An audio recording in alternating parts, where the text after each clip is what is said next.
ছাড়াই করা হয়। তো বেগুন দিয়ে বেগুনি না খেয়ে আরও যে সবজি সহজলভ্য আছে সেটা দিয়ে খেলেই হয়, আমরা তাই খাই। মিষ্টি কুমড়া দিয়েও খুব ভালো বেগুনি না বানায়, মিষ্টি কুমড়া দিয়েও বেগুনি বানানো যায়, সেভাবে আমরা করি, সেভাবে করা যায়।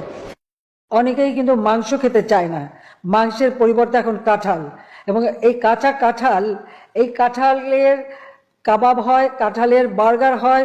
আমরা যদি 12 মাসই কাঁঠাল উৎপাদন করতে পারি, মাংসের পরিবর্তে কাঁঠালটা, আমি কিন্তু করি আমাদের বাড়িতে, কাঁঠালের কাবাব করি, মাংসের পরিবর্তে কাঁঠালটা দিয়ে আমরা ওই স্বামী কাবাব বানানো বা বার্গার বানানো। কারণ এখন যেটা করতে হয় যে যখন কাঁঠালের সিজন আসে, কাঁচা কাঁঠাল একটু হলুদ দিয়ে সিদ্ধ করে ডিপ ফ্রিজে রেখে দিয়ে 12 মাস ব্যবহার করি। কাজে একটা জিনিস যেটাকে আমাদের জাতীয় ফল হিসেবে জাতির পিতা দিয়ে গেছে, কিন্তু কিছু ফেলা যায় না। বর্ষাকালে খুব স্বাভাবিক, বর্ষাকালে তো আর কাঁচামরিচের খেতে কিন্তু কেউ মরিচ তুলতে যেতে পারে না।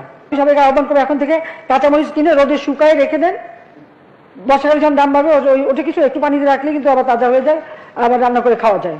সহজ বুদ্ধি, আমি তাই বলি, যেগুলি শুকায় রেখে দেন। টমেটো, অতিরিক্ত টমেটো হয়েছে বলছে কি করবো, আমরা রোদে শুকায় রেখে দেন। পেঁয়াজেরও তাই, যখন উৎপাদন বেড়েছে পেঁয়াজ সংরক্ষণের ব্যবস্থা, রোদে শুকায় রেখে দেন। ঠিক আছে, এরপরে যখন ডিম বেশি পাবেন সিদ্ধ করে ফ্রিজে রেখে দেবেন, বহুদিন থাকবে, সমস্যা নষ্ট হবে না। সবকিছু বিকল্প ব্যবস্থা আছে। ডিম সিদ্ধ করে আপনি যদি জিপলকে করে ডিপেও রেখে দেন, ডিম ভালো থাকে অনেকদিন। রান্না করার সময় আরামে রান্না করে খাওয়া যায়, ভর্তা করেও খাওয়া যায়। আমরা রাখি, খাই দেখে বলি আর কি। এগুলো তো নিজের থেকে শেখা। আর পেঁয়াজ তো আছে, এখন তো পেঁয়াজের শুকনা পেঁয়াজ এসে যাবে বাজারে, সেটার ব্যবস্থা করা হচ্ছে। আমরা মাছে ভাতে বাঙালি, এই মাছে ভাতে বাঙালি হিসেবেই যেন আমরা থাকতে পারি। আর এখন মাছের কাটা একটা সমস্যা, অনেকে মাছ খেতে চায় না, কিন্তু প্রক্রিয়াজাত করলে পরে কিন্তু এই কাটাও কিন্তু নরম করে ফেলা যায় এবং খাওয়া যায়, এবং সেটা খুব বেশি কঠিন না, এমনকি ঘরে ঘরেও করতে পারেন।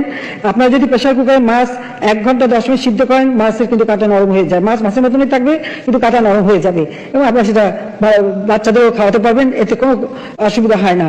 কাজে আমরা কিন্তু এটা করি, একটু রেসিপিও দিয়ে দিলাম সাথে, যাতে আপনাদের ঘরে কাটার সমস্যাটা না থাকে। বিশেষ করে ইলিশ মাছ একটু বেশি সময় লাগে, সমুদ্রের মাছ, আর অন্য মাছ আরো কম সময় হয়ে যায়। বড়ই দিয়ে ইফতার করেন না কেন? আঙ্গুর লাগবে কেন?